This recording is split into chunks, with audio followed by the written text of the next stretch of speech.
Bakit para ang daming alam sa atin yan? May nagtintig ba sa kanya?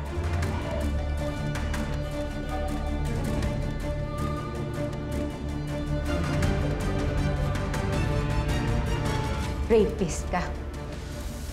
Pwede kitang ipakulong. Wala akong ebidensya. Meron akong pera. At sa panig ko, katotohanan. Ano ba kailangan mo sa akin? Information.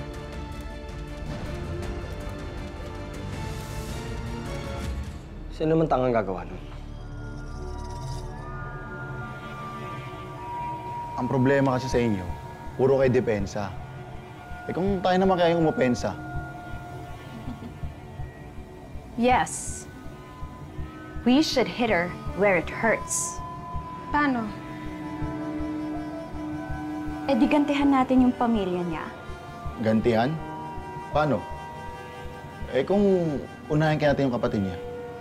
Alam niyo bang PBI agent pala yun? At kasama siya sa mga muntikan ng mga raid dun sa bar. Si Rose? Kailangan magkasundo muna tayo at magkabayaran. May isa pa nga pala akong kondisyon. At ano naman yun? Pangako mo sa akin na titigilan mo na yung pamilya ko, lalong-lalo na ang kapatid ko. Fine. Consider it done. Just make sure na tutupad ka rin sa usapan natin. Miss Portia, What? Alam mo, minsan na nga lang ako mag-out of the office. Pinupuntahan niyo pa ako. Sorry, ma'am. Rush kasi for your signature po.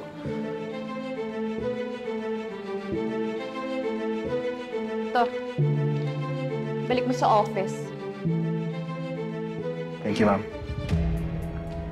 Go!